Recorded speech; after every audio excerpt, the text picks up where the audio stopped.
wabarakatuh. Selamat sore healthy people. Wah, sore-sore hari ini dikejutkan dengan turunnya rintik-rintik hujan. Alhamdulillah ya. Tapi adakah kamu yang ya hujan gitu ya? Buat kamu yang mau berangkat kerja atau mau pulang kerja malah justru hujan. Tapi don't worry, be happy.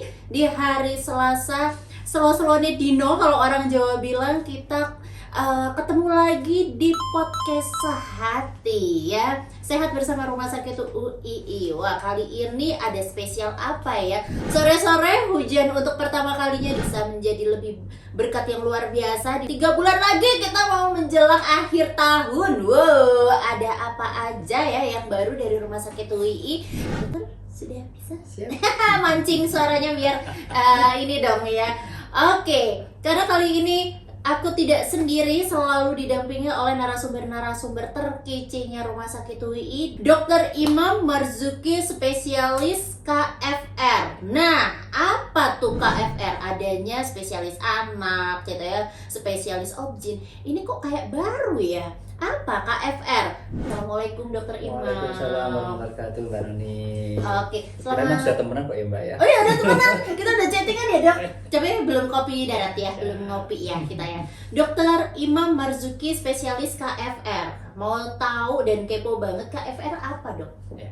Jadi kalau untuk kedokteran fisik rehabilitasi medik atau disingkat KFR itu dulu lebih dikenal dengan gelar yang lama spesialis rehabilitasi medik.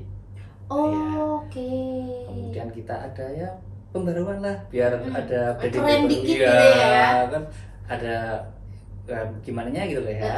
Jadi sekarang menjadi spesialis kedokteran fisik rehabilitasi medik SPKFR. Oke, berarti kita udah tahu ya, SPKFR itu apa, adalah spesialis kedokteran fisik dan rehabilitasi. Nggak tambah medik lagi. Sudah ada kedokterannya di depan. Oh iya benar. Jadi dan kepo-kepo bikin kepo nih, Dokter Imam juga nggak cuman SPKFR juga infonya nih. Lagi nambah ilmu lagi, bukan ilmu gaib ya, Dok. Apalagi ilmu kebatinan. Kalau untuk dari apa namanya, saya sudah masuk sertifikat dari AIFO. Oh, AIFO. Ahli Ilmu Fisiologi Olahraga, AIFO. Oh, berarti teman-temannya atlet dong. Ya, atau atlet ataupun bukan atlet yang melakukan kegiatan olahraga. Oh, berarti dan kebutuhan olahraga kan sebetulnya bukan hobi, kebutuhan kan? Iya, betul. Karena setiap orang butuh banget olahraga. Gitu ya. Ya, betul. Jadi kalau untuk kita olahraga kan intinya bagaimana kita bisa menjadi sehat. Tapi jangan sampai dari kegiatan kita itu menimbulkan masalah baru. Mungkin dari teknik olahraga kita yang kurang pas atau dosis olahraga kita yang berlebihan, munculnya bukan sehat, tapi malah sakit. Iya, betul. Nah, dari keilmuan itulah muncul sertifikasi dari AIFO, ahli faal olahraga. Oke, aku deketin, Dok. Oh iya. Karena ada yang ini. Biar kita deket. Oke, siap. Jadi sertifikasi ya, Dok ya. Ada sertifikasinya. Selain KFR juga misalnya buat healthy people yang suka banget olahraga atau yang mau memulai olahraga, kemudian ada sesuatu nih gitu ya, itu bisa juga konsultasi sama Dokter Imam Marzuki, spesialis kedokteran fisik dan rehabilitasi. Oke. Nah, karena sore hari ini kita tidak ngomongin soal perolahragaan nih, Dok. Next time nanti, Mbak. Next time ya. Ini seru juga karena banyak kalau ketemu sama beliau tuh satu topik bisa banyak gitu ya, sampai munte-munte gitu ya. Mau yang apa dulu gitu. Kita ngomongin masalah mungkin di beberapa sebesar dari Noni ataupun juga healthy parents gitu, jarang mendengar okupasi terapi. Yang sangat familiar adalah fisioterapi gitu ya, Dok ya. Nah, untuk tema kali ini kenapa kita harus ngomongin okupasi terapi dan apa bedanya okupasi terapi dan fisioterapi? Baik. Jadi kalau untuk kita mau flashback dulu, setiap harapan dari jombloan-jombloan itu kan punya pasangan. Oh iya. Masuk yang ini atau yang sudah lewat? Saya jomblo. Kalau di kantor jomblo dong. Gitu. Kemudian kalau untuk sudah dapat pasangan, next bisnisnya biasanya pengen punya keturunan. Dan namanya kodrati seorang bapak atau seorang ibu, ayah atau bunda, tentu pengen putra-putrinya itu mendapatkan perkembangan ya semaksimal mungkin, melebihi dari orang tuanya. Kalau kita ngomong pertumbuhan dan perkembangan pada anak-anak, khususnya anak-anak, tapi tidak terbatas pada anak sebetulnya, selalu akan kita bicara minimal itu 4 sektor. Motorik kasar, gross motor, motorik halus atau fine motor, bahasa, speech, dan sosial personal. Oh, sosial personal. Ya. Jadi kalau untuk yang paling mudah dilihat itu ya gross motor. Ketika anak usia 3 bulan, harapannya sudah mulai miring-miring. Maka kita sering belum bisa makan mie ayam ya, Dok. Gitu. Anaknya miring tuh nggak bangga orang tua. Iya, betul. Om, si Alex mulai miring. Itu juga. Gross motor kelihatan. Umur 11 bulan sudah mulai berdiri, 14 mulai jalan. Kelihatan sekali. Itu gross motor. Sehingga begitu ada keterlambatan, orang tua lebih aware. Ya. Oh, ini ada keterlambatan, anak saya umur 1 tahun belum mulai bisa jalan. Ditetah pun belum mau. Sehingga akan mencari berbagai macam usaha. Mulai dari yang tradisional pakai belut. Oh iya, benar, mitos ya itu ya. Mitos ya. Nanti kita next time itu. Oh iya, next time ya, benar. Cabutnya sampai pakai belut ya. Iya. Ataupun mulai yang profesional. Kalau untuk ke arah gross motor, intervensi yang sering dilakukan adalah intervensi dari rekan-rekan fisioterapis. Nah, ini kelihatan sekali. Nah, sekarang bagaimana kalau untuk yang lain, ranah yang lain, fine motor, motorik halus, bahasa maupun personal sosial, interpersonal tadi. Seringkali sifatnya itu substansial, tidak kelihatan. Kadang ketahuan itu sudah agak lanjut. Contohnya, kita dapat anak sudah usia masuk sekolah dasar, sudah mulai paparan untuk kegiatan paper, menulis baik huruf atau angka, tapi tulisannya tidak pernah terbaca. Jangan-jangan termasuk saya, Mbak. Tulisan saya tidak pernah kebaca. Kekuatan tangan bagus, genggam bagus, melempar bola baik, naik mobil, naik motor oke. Tapi untuk menulis tidak bisa bagus. Itu ranah dari motorik halus. Kalau kita pecah, ternyata motorik halus itu ada macam-macam. Tidak hanya ke arah keterampilan tangan, termasuk bagaimana dia sensasi untuk menekankan pulpen ke kertas, membuat lengkungan yang sifatnya smooth, kemudian membuat suatu perbandingan antara huruf satu dan huruf lainnya yang sifatnya itu tanda kutip seragam, ataupun tidak terlalu berlebihan perbedaannya, itu ranah dari koordinasi yang masuk di dalam intervensi motorik halus. Nah, upaya untuk meningkatkan kemampuan motorik halus ini adalah ranah dari rekan-rekan okupasi terapis. Ya. Jangan sampai yang kita harapkan ini, kejadian ini kita temukan sudah lanjut.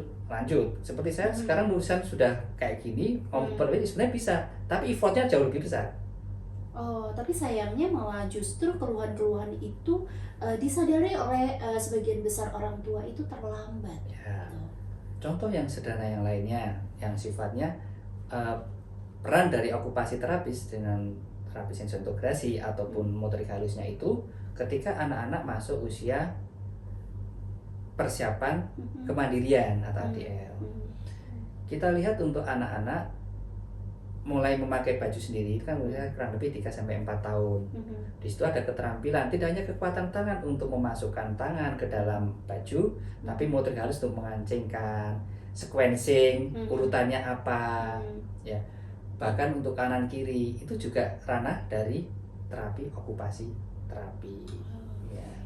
Itu. Kemudian yang berkaitan dengan atau bersautan dengan bidang yang lain, misalnya bicara. Kita selama ini banyak ketemu dengan rekan-rekan yang mengeluhkan putranya ada keterlambatan bicara. Dok, ini kalau untuk diajak bicara cuek ini. Ngomongnya sepatah-sepatah kata itu pun tidak jelas. Ya. Tidak serta-merta seperti itu masanya ada di genggaman bicara.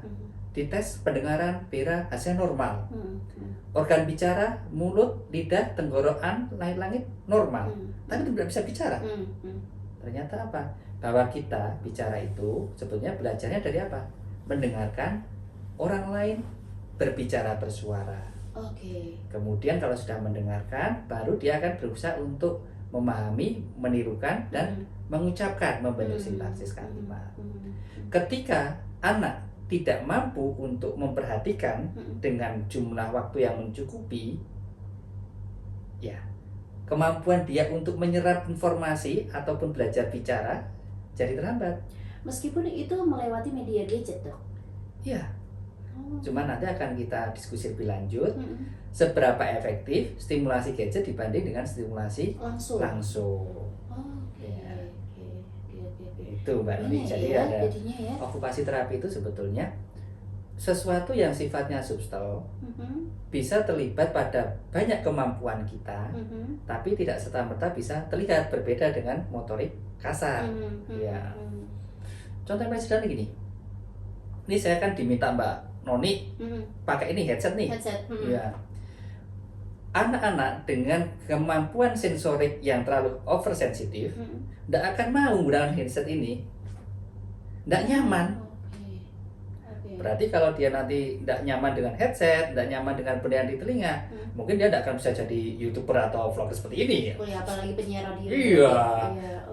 Jadi kita akhirnya membatasi tanda kutip peluang anaknya ke depan berkembang nanti, karena di situ ada proses sensorik yang tidak selesai. Itu lompatan yang sebetulnya bisa kita perbaiki ketika kita bisa mendeteksi lebih dini.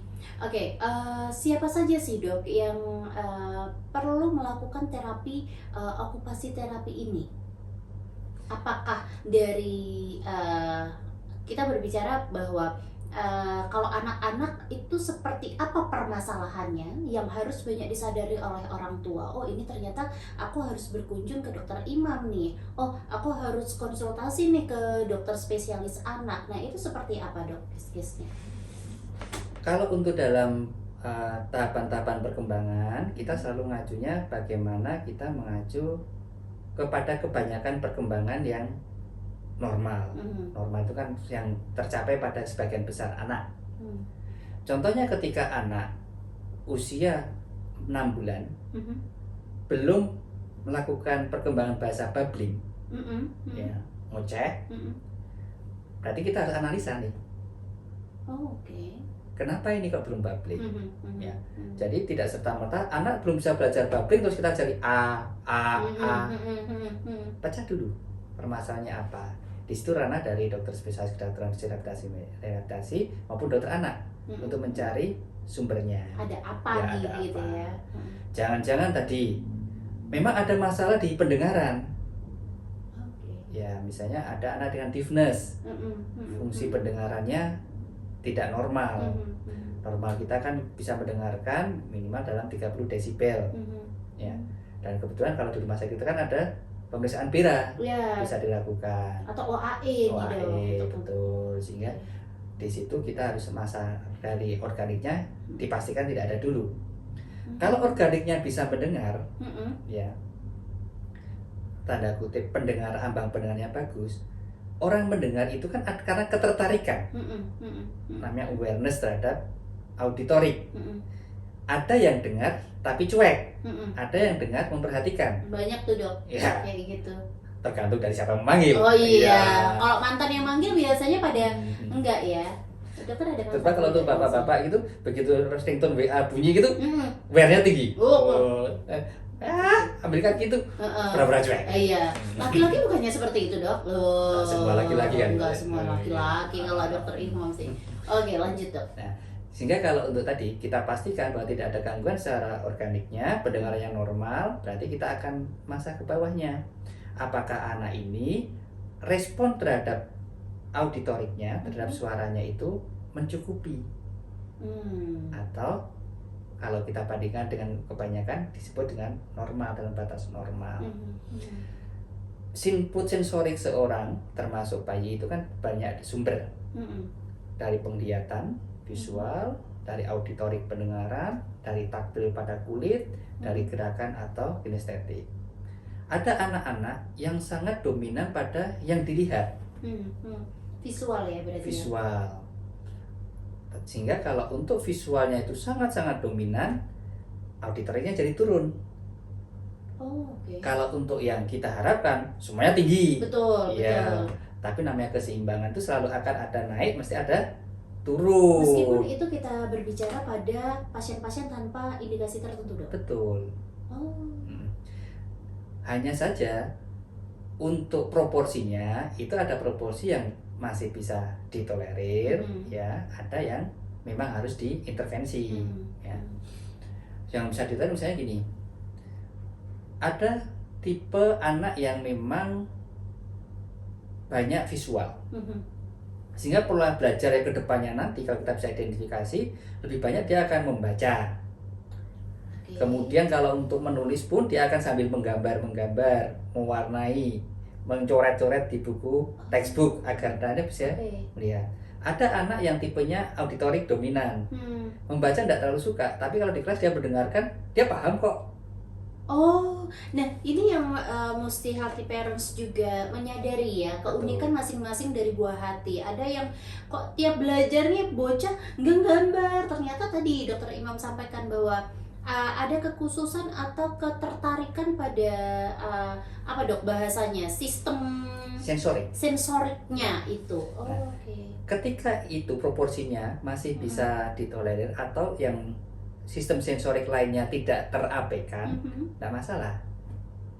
Tapi ketika masa perkembangan, satu sistem sensorik itu sangat kurang, akan menyebabkan gangguan perkembangan secara utuh. Itu Contohnya sudah dipastikan ini, ya, Dok? ya, contohnya seperti ini. Ketika anak lebih banyak ke input visualnya, ya, berarti dia terhadap input sensorik agak-agak cuek. Belajar dia terhadap bahasa akan lambat. Tapi kalau dia melihat sesuatu, nunjuk mau, paham. Atau contoh yang lebih banyak lagi kita dapatkan, tadi salah satu input kan input proseptik, gerakan pada persendian dan badan. Anak-anak dengan tipe prospektif yang tinggi atau kinesthetik tinggi, dominannya gerak atau berjalan atau berlari atau loncat atau tindakan-tindakan yang dia akan mendapatkan input sensori ke tubuh kita. Sehingga dapat kita seringkan anaknya kelihatan hiperaktif, sebetulnya dia karena input sensoriknya, proprioseptiknya sangat tinggi. Auditoriknya jadi turun. Sehingga kalau untuk kita sering sebutkan anak saya banyak gerak, tapi lambat bicara. Nah, intervensi-intervensi seperti ini yang perlu nanti kita lakukan program untuk mereorganisasi kembali input sensori. Ya, salah satunya dengan tindakan okupasi terapi atau sensori integrasi. Ngomong-ngomong masalah okupasi terapi ini, terkait tadi ada permasalahan-permasalahan di sensorik pada anak, kita berbicara khususnya lebih ke anak gitu ya, Dok ya. Apakah selalu divonis misalnya anak saya ini aktif sekali, tapi saat dia diinstruksikan, maksudnya antara interaksinya dia menatap mata, kemudian dia cukup mendengarkan, tetapi tidak mengerti maksud yang diutarakan. Nah, ini apakah harus ke Dokter Imam atau seperti apa, atau ini pasti nih anak banyak banget aktifnya, berarti ada sesuatu hal di dalam dirinya. Apakah selalu seperti itu atau bagaimana, Dok? Setiap anak itu kan sifatnya unik. Jadi di situ fungsi kenapa kita melakukan assessment person by person, child by child di situ, ya. Seperti tadi, batasan ambang mana yang dia masih bisa ditolerir, batasan mana yang harus kita koreksi atau intervensi, batasan mana yang justru orang tua untuk mengadaptasi, ya. Contohnya gini, adaptasi itu kalau untuk orang tua seringkali nanti ke arah bentuk permainan yang akan kita berikan untuk stimulasi ke anak, ataupun pemilihan alat bermain, ataupun aktivitas pembelajaran, ataupun aktivitas bermain yang nanti akan dilakukan. Bahkan sampai nanti kalau untuk kedepannya ketika dia sudah mulai masuk ke pendidikan semi formal atau formal, ke tipe pembelajaran apa sih yang cocok, seperti itu. Kayak semacam sekolah-sekolah yang mengadopsi inklusi. Betul, seperti itu ya. Ataupun kalau tidak sekolah inklusi pun bisa juga ke arah nanti misalnya penjurusan. Ya, penjurusan seperti ini. Kalau untuk anak ya dengan visual yang dominan, kemudian apa namanya kinestetiknya biasa saja, berarti nanti dia akan banyak ke arah misalnya desain, ya arsitek, itu kan arahnya ke arah banyak visual, ya. Kemudian kalau untuk seperti ini deh, auditorik, mungkin ya Mbak Noni ini banyak auditorik ini. Oh gitu ya. Ya podcast jalan. Oh gitu. Nah, kalau untuk kita bisa mengamati dari awal mana yang bisa kita kembangkan, mana yang kurang yang harus kita tingkatkan, oh ini harus kita adaptasikan. Adaptasi belum tentu anak yang beradaptasi, orang tua yang memfasilitasi pun juga bisa sekali beradaptasi. Seperti itu. Oh berarti boleh sekali bahwa boleh datang ke dokter Imam gitu ya, kemudian tidak harus membawa anak jika ingin mengetahui lebih dalam bagaimana sih saya harus mengoptimalkan anak saya yang punya keluhan. Kadang kayak gimana nih dok, pasien-pasien yang datang ke dokter Imam, ada nggak semacam orang tua yang kadang jangan dulu deh ajak anak, tapi saya pengen assessment dulu, ingin ngobrol dulu sama dokter Imam terkait saya harus ngapain sih sama anak ini. Seperti itu bisa atau enggak dok? Kalau untuk lihat ketika saya berpraktek itu, saya tidak langsung memegang anak itu, enggak. Karena kita lebih banyak ke observasi. Bahkan di ruang saya seperti itu. Kita akan berbicara dengan orang tua sambil mengamati anak. Karena berbeda dengan pemeriksaan misalnya dari result yang lain, kita harus memegang, melihat, meraba, menggerakkan. Anak-anak itu kalau untuk pertama kali kontak digitukan, yang muncul biasanya mereka defend, entah menangis atau tidak memunculkan potensi yang seperti di biasanya atau di rumah. Banyak kasus misalnya, ini kalau di rumah sudah bisa macam-macam gitu, di sini diem aja ya sudah, biar mereka nyaman. Dan kalau untuk lihat dari ruangan kita cukup sih untuk menampung aktivitas itu. Betul, karena dikira playground gitu ya. Oh ini playground di mana? Spot playground di mana? Ternyata itu adalah salah satu spot ruang okupasi terapi yang memang di-create khusus ya dok ya, agar rasanya juga nyaman, ambience yang dibangun juga nyaman, kemudian juga anak lebih lebih tenang bersama dengan ini. Nanti berarti fisioterapi atau langsung dengan dokter Imam? Kalau untuk masalahnya tadi misalnya ketemunya adalah di dalam ranah okupasi terapi, entah itu sensori integrasinya atau motorik halusnya atau koordinasinya, berarti nanti intervensi adalah okupasi terapi. Kalau arahnya ke arah motorik kasar, kekuatan otot, gerak sendi, ketahanan, nanti ke rekan-rekan fisioterapi. Seperti itu. Butuh berapa lama dok untuk terapi okupasi terapi ini? Sama dengan kalau untuk kita meng-create sesuatu ya, bukan ketika sesuatu itu kompleks, tentu akan butuh waktu yang lebih panjang. Kemudian kecuali dari masalah yang kita hadapi atau perkembangan anak saat itu, juga dan katakan tadi dari Mbak Noni, ambience baik itu di rumah maupun di tempat kerja, sekolah maupun di rumah sakitnya. Ya. Kalau untuk kita lihat bahwa di rumah sakit kita satu sesi itu kan 1 jam 60 menit, 23 jamnya di rumah. Itu kenapa kalau untuk kita melakukan suatu intervensi okupasi terapi, pasti kita akan ngobrol panjang dulu dengan orang tua. Goal kita apa? Support yang bisa diharapkan dari orang tua di rumah apa? Fasilitas yang ada di rumah apa?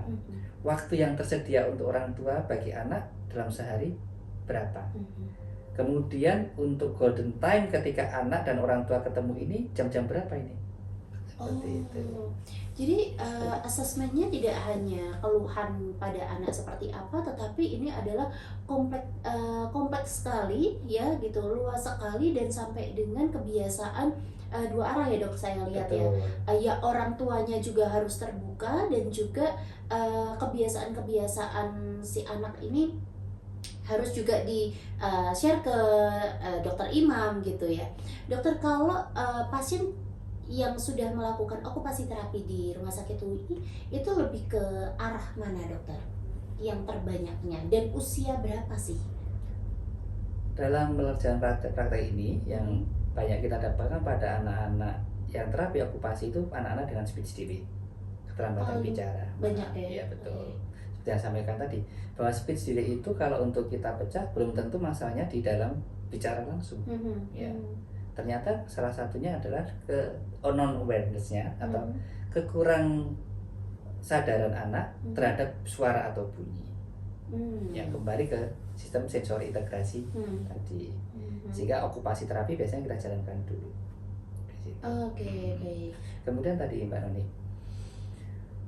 pengalaman dari yang tadi kita sampaikan bahwa bagaimana kita itu mencoba untuk meng-create suatu ambience lingkungan, baik itu di ranah terapi rumah sakit maupun di rumah itu, peran dari orang tua penting. Kita bukan mencoba mencari permasalahan siapa yang salah, tapi intervensi apa yang bisa kita bareng-bareng kerjakan atau lakukan. Sehingga keterbukaan memang sangat membantu di sini. Oke, jadi banyak sekali kasus-kasus yang disadari atau tidak itu memang adalah speech delay. Mungkin anak memiliki potensi untuk dia berkomunikasi, tetapi karena kesibukan lingkungan, paling banyak kayaknya sekarang era-era yang sekarang ini adalah ibu dengan pekerja. Kemudian akhirnya si buah hati ini tinggal bersama dengan neni atau eyang kakungnya yang memiliki keterbatasan, atau malah oh iya paling gampang dia anak antem main sendiri sambil menyaksikan secara visual, yaitu adalah HP dan TV. Betul. Nah itu juga mempengaruhi nantinya terkait dengan tumbuh kembang anak ya dok ya. Ya. Jadi kalau untuk kita kembali ke arah asupan sensorik tadi, semakin banyak dari sistem sensorik itu yang terstimulasi, nilai stimulasinya akan tinggi. Oke. Ya, kalau kita dulu waktu masih sekolah, kita kan sudah dapat pembelajaran tanda kutip misalnya kimia. Iya. Ya. Tapi kenapa di situ tetap ada praktikum? Untuk sesuatu yang sebetulnya di textbook pun juga ada. Ada. Ya, iya. Dijelaskan oleh guru. Kenapa kita praktikum? Karena ketika kita melakukan praktikum, tangan kita menyentuh, telinga kita mendengar, visual kita melihat, belum lagi untuk suasana sekitar. Nanti kita akan terkenang juga ketika saya melakukan reaksi misalnya Na dengan Cl untuk membentuk natrium klorida dan lain. Ini teman sebangku saya ini waktu itu menjatuhkan penghapus, bunyinya kerutak, saya kaget. Nah, semakin banyak sensor-sensor yang terabah seperti ini, terekamnya akan semakin baik. Nah, demikian juga contoh kalau untuk kita kembali ke beberapa masa silam, ya, ketika ibu itu masih cukup waktu untuk menceritakan kepada anak, bercerita, storytelling, suara ibu, bau badan ibu ketika bercerita, sentuhan kulit ibu, bahkan mungkin kresek-kresek di bed yang dirasakan anak, itu akan memberikan sensorik yang lebih banyak. Sehingga sama-sama kita mendengar suara tentang bagaimana harimau mengaum, input yang didapatkan anak jauh lebih besar daripada kita menghadapi sebuah layar datar dengan tekstur ya halus, flat, tidak ada bau seperti tadi, ambient luar ada, dibandingkan dengan kita mendapatkan stimulasi secara langsung. Sehingga sama-sama mendapatkan stimulasi dengan waktu yang mungkin lebih panjang, tapi input sensoriknya lebih sedikit, lebih tidak berkualitas. Oh, itulah sehingga ini para orang tua yang mungkin bukan kerja shifting gitu ya, yang jam 8 sampai jam 5 masih berkantor, kemudian pulang kantor jam 7 lah, luangkanlah untuk memberikan stimulasi yang sederhana tapi anak juga mengingat gitu ya. Ada tidak dok kasus-kasus khususnya untuk sensorik speech delay ini terjadi pada usia-usia sekolah gitu. Jadi misal dari usia pertumbuhannya misalnya balita, batita sudah melewati 5 tahun, ini aman-aman aja, tetapi ada perubahan secara behavior atau tingkah laku yang dimunculkan si anak malah justru di usia-usia sekolah? Apakah itu ada, dokter? Kalau kita ngomong delay berarti memang dari awal sudah ada delay. Betul. Nah, tapi kalau untuk ada suatu deviasi bisa jadi terjadi. Contoh delay, ini kalau untuk yang contoh delay dulu ya Mbak. Delay yang sering kita dapatkan atau masih kita dapatkan pada anak usia sekolah atau prasekolah itu dysarthria. Apa itu dok, dysarthria? Artikulasi yang kurang jelas. Celat atau pelot. Oh, cedal. Ya, betul. Bukan yang sekarang baru hit, bukan Gimana? padel. Oh. Beda. Beda Ya, kasus beda kalau itu, tipis. bukan di okupasi terapi kalau itu ya. Cadel ya. Jadi nggak bisa melafalkan R. Bisa jadi Gitu ya. R atau huruf-huruf yang lainnya. B, D, Ya. P. Yang paling sering huruf lingual L, R, S, T itu kan berbeda semua. Nah,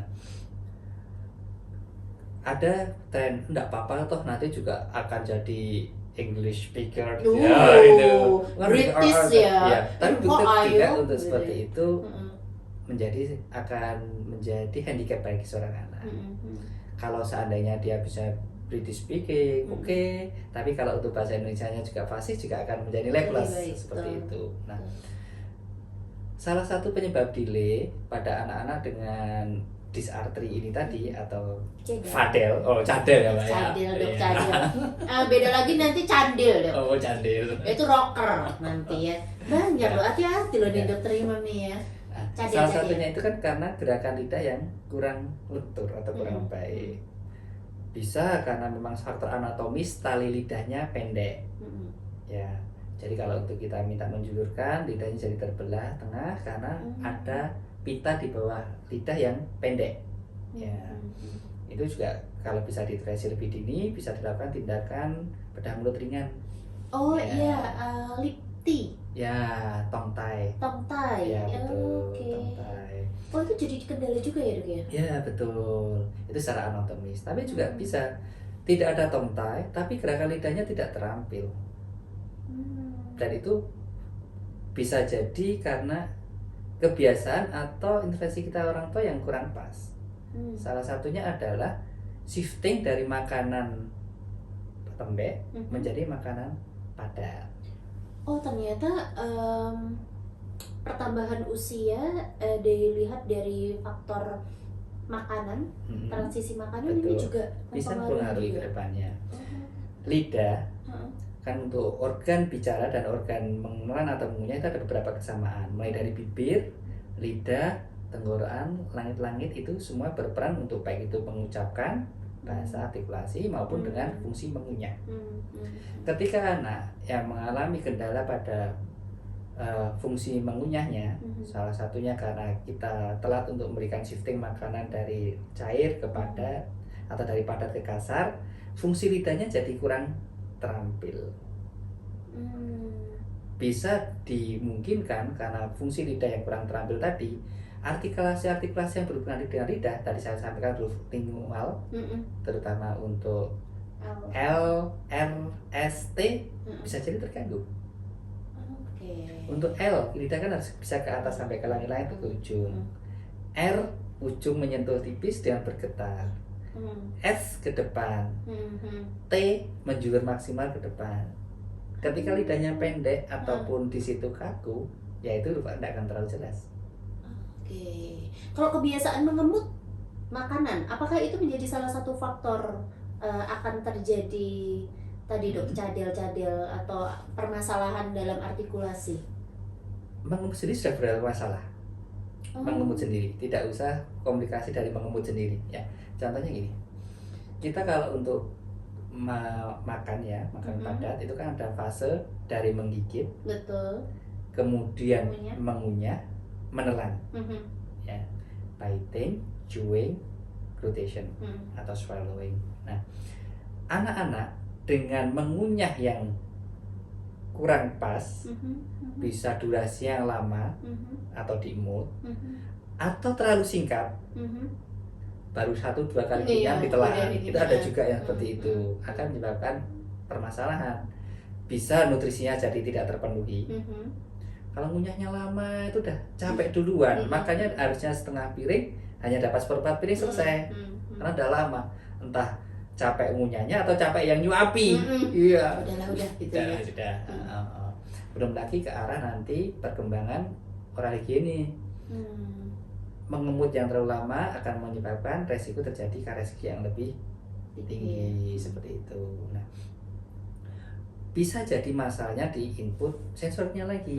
Ya, anak yang tidak suka atau input sensorik di daerah lidah dan lain-lainnya terlalu sensitif, cenderungnya kalau tidak melepeh segera ditelan.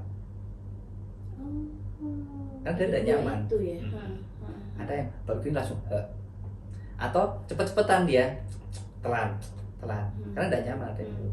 Ada yang fase oral motornya itu belum terpenuhi, jadi dia pengen menekan sensasi yang lebih lama, dikunyah-kunyah terus atau dimut-mut terus untuk mainan. Nah, input yang kurang berarti harus kita tingkatkan. Input yang berlebihan, hipersensitif, harus kita turunkan sensitivitasnya. Itu kembali ke ranah okupasi terapi. Jadi menyeimbangkan ya, Dok ya. Betul, saya seperti itu. Atau bisa juga kalau untuk dari segi motorik kasar, mengunyah itu kan kita menggerakkan rahang untuk naik turun. Ya. Berarti harus ada otot yang kontraksi, namanya otot masseter yang fungsinya di daerah belakang rahang kita ini.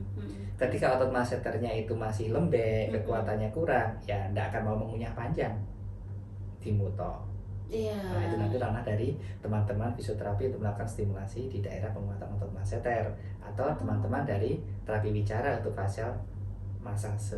Oh, berarti Dok, apakah betul pendapat saya nih Dok, misalnya ada buah hati yang nantinya terapinya bisa tidak hanya satu, tetapi bisa terdiri dari 2 sampai dengan 3 terapi, seperti itu? Bisa dimungkinkan. Nah, di situ nanti yang kita akan buatkan program bersama tadi di situ. Misalnya anak yang kembali ke contoh yang pertama sampaikan Mbak Noni tadi untuk speech delay. Speech delay ternyata anaknya memang awareness terhadap auditor masih kurang sekali. Langsung dimasukkan program terapi bicara ya akan menjadi stresor bagi dua-duanya, baik anaknya maupun bagi orang tua, karena tidak naik-naik nih kemajuannya. Berarti kita perbaiki dulu untuk input sensori auditoriknya dulu. Berarti okupasi terapi. Beberapa berjalan okupasi terapi 2-3 kali sudah mulai ada awareness, kita tambahkan mulai pengenalan terapi bicara. Misalnya seperti itu, bisa memungkinkan 2. Atau misalnya tadi kembali ke contoh yang gabungan fisioterapi dengan terapi bicara. Contohnya kalau untuk ada kelemahan pada otot masseter, bisa jadi ada kelemahan juga pada otot yang lain, kan satu tubuh itu.